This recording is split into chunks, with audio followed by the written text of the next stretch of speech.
We are learning more this afternoon about the gunman who killed 12 people in a Southern California bar. Ian David Long allegedly told his former track coach he wanted to join the military so he could kill people for his country.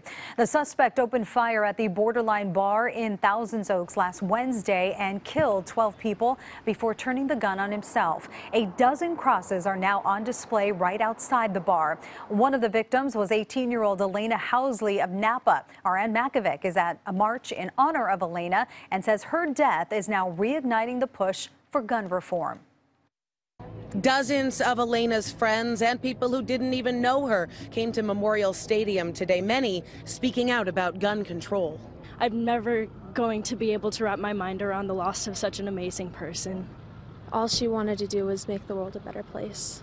18-year-old Elena Housley graduated from Vintage High School in Napa in June. She was a student at Pepperdine University when she went line dancing on Thursday at Borderline Bar in Thousand Oaks and ended up being one of 12 people shot and killed.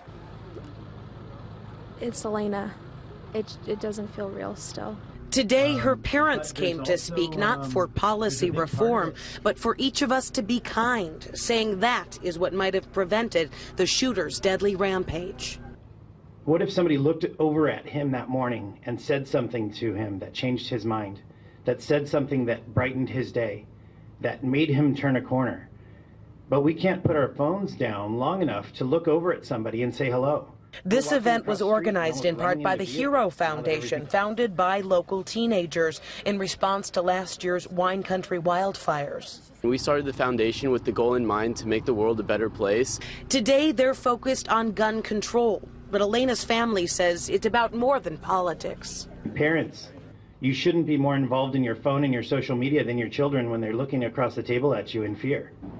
Elena's family is now planning on setting up a nonprofit to raise money for gun reform. In Napa, Ann Makovic, KPIX 5.